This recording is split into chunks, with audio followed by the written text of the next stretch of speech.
Hello and welcome. My name is James Wilson. I am one of the founding fathers of the United States of America, and I would like to tell you today a little bit about myself, my life, the things I accomplished back in my day. Now, I'm sure you're wondering, how did you travel back, forward in time from the late 1700s, figure out how to make a PowerPoint presentation and use Zoom all in one day? And let me tell you, it was not easy, but I accomplished it. So here we go. So, like I said, my name's James Wilson, one of the founding fathers. I'm originally from Scotland, but I immigrated here to the United States and eventually settled in Philadelphia, Pennsylvania. There, I became a professor of law, very successful, as a matter of fact. I was one of only 6 men to sign both the Constitution and the Declaration of Independence. I was appointed by the Mr. Cherry Tree Cutter himself, George Washington, to the first Supreme Court. I had a few debt issues. Hey, come on. Don't we all sometimes? But overall, my lectures and teachings are still used as a foundation at different universities today. So today we're going to be talking about my early life and education, my career, my Supreme Court career, and my final years of my life. My works, maybe even a quote to give you guys.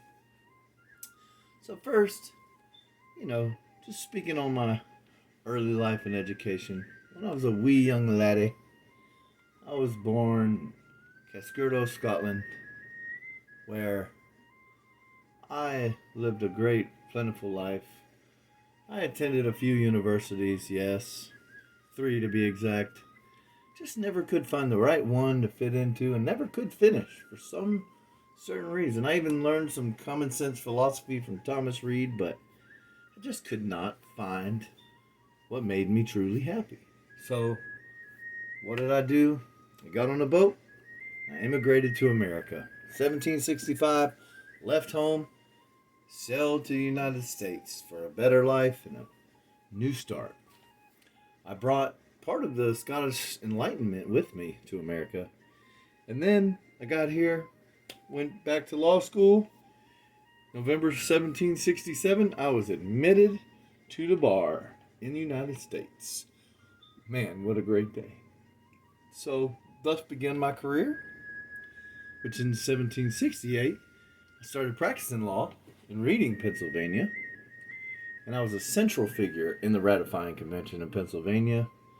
I even served on the committee of spies with, John Adams, Thomas Jefferson, a couple others. Probably never heard of them, right? Yeah, super unimportant guys. Yeah, right. So I was also an occasional member of the Continental Congress, I dedicated a lot of my life to these movements. I then, probably one of my proudest accomplishments, 1789, I became an actual professor of law at the University of Pennsylvania. Loved that, and I loved it so much that it actually earned me to be appointed Associate Justice of the Supreme Court by the President, George Washington.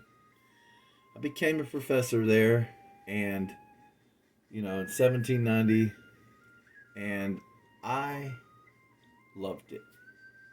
They also, now, in 2020, still officially trace their foundations to my teachings, to what I found in the things and lectures and things I gave. Great accomplishment. Felt really good. So some of my works, I wrote an essay that was called "The Considerations on Nature and Extent of the Legislative Authority of the British Government" in 1774. I was one of the few to sign the Declaration of Independence and the Constitution, like I said earlier. And I gave many lectures that some great, well-known, and some weren't even released until my son later decided he was going to raid my filing cabinet and give them away without my permission. But hey, our modern day law can be thankful for it now, right? So, got a quote for you here that I'm pretty proud of. And it's, I view the states as made for the people as well as by them, and not the people is made for the states.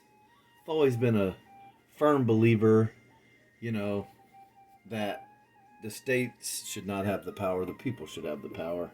And that's what we base the foundation of this country on. I was a Federalist, so it was all very important to me, to feel this way, to stand on these beliefs. And honestly, like I said, you just can't give all the power to the government. We have to have the balance. We have to have the voice of the people heard. Or then, if we don't, then what are we doing? And we have no say, and we're just following someone else's commands, right?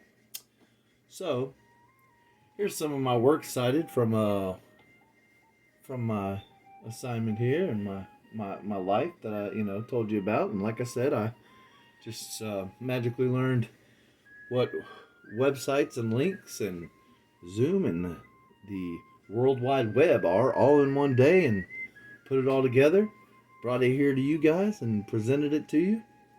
And I hope you guys are happy with my life story and some of the things that I've done. I would like to give a special shout out to the James Wilson Institute.